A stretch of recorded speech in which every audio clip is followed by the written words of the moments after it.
Buenas tardes muchachos, vamos a hacer un video introductorio de 5 minutos para el grado noveno. Vamos a hablar de la Revolución Rusa, ¿sí? Uno de los acontecimientos más importantes del siglo XX. En el año de 1917 estalla la Revolución Rusa. ¿Pero qué fue la Revolución Rusa? Tenemos antecedentes del siglo XIX, donde la familia Romanov fue la que mantuvo el poder de Rusia durante décadas, casi siglos podemos hablar. En 1917 estaba como zar de Rusia. Zar significa el gran rey, el que gobernaba Rusia, el zar Nicolás II, el último de la dinastía Romanov. Era la familia que mandaba en Rusia, por supuesto. Rusia atravesaba básicamente por una desigualdad social tremenda. Básicamente dos clases sociales encontrábamos ahí: los campesinos, que era la mayoría del pueblo, el pueblo llano, y por otro lado teníamos la nobleza, una nobleza incipiente. La mayoría de la actividad económica rusa era la agricultura. Uno de los detonantes que van a generar la Revolución Rusa, es decir, un cambio en el modelo político, económico y social, es el ingreso de Rusia a la Primera Guerra Mundial, ¿sí? Resulta que los rusos en ese momento, ellos no manejaban el mismo calendario gregoriano que manejamos nosotros, y ellos hablan de que la Revolución Rusa fue en noviembre de 1917, pero para nosotros fue en octubre de 1917. Vale la pena resaltar que en 1917 también, en febrero, según el calendario juliano, que es el calendario ruso, y para nosotros marzo, que es el calendario gregoriano, se desató la primera revuelta, la primera revolución, que no llevó, digamos que al éxito. Las condiciones económicas de Rusia estaban totalmente precarias. La gente estaba en la miseria absoluta, el rey vivía a sus anchas y tenía a la zarina Alejandra, que era la esposa del zar Nicolás II, que era enemiga de cualquier reforma en beneficio del pueblo.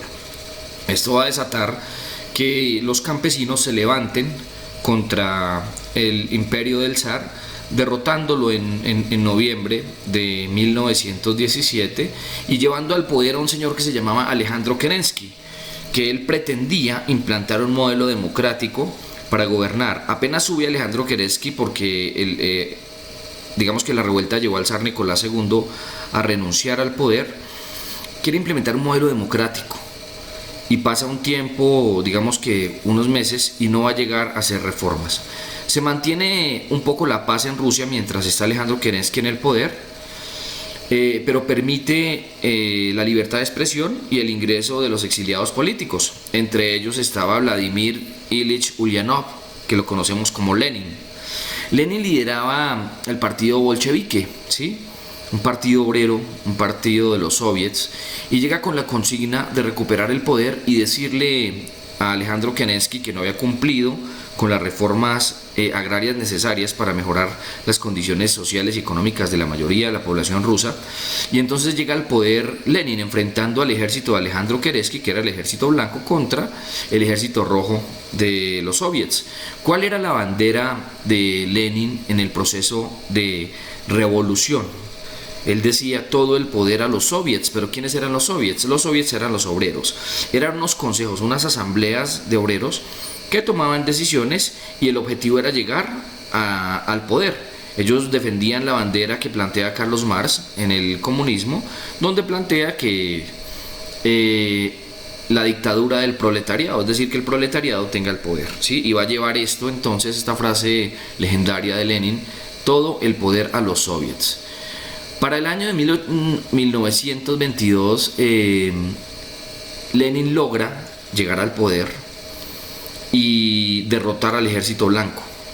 En 1924, en los Montes Urales, la familia Romanov, la familia de Nicolás II, que había abdicado, había renunciado a una mansión lujosa que tenía en los Urales, va a ser linchado por los campesinos. Van a matarlo a él, van a matar a la zarina Alejandra y a sus hijos, ¿sí? Los van a matar a todos, y se va a implementar entonces el modelo comunista, ¿cierto?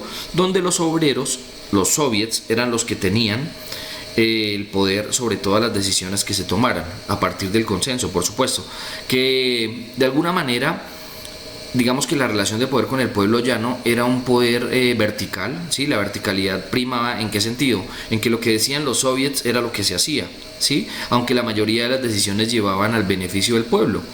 Por otra parte, en 1924 llega el fin del reinado de Lenin, él fallece y sube Stalin, era de las manos derechas de Lenin, pero él va a perseguir un poquito los amigos o los aliados, entre ellos el comandante del Ejército Rojo del momento, que era Trotsky. Va a ser exiliado de Rusia por parte de Stalin y posteriormente va a ser asesinado.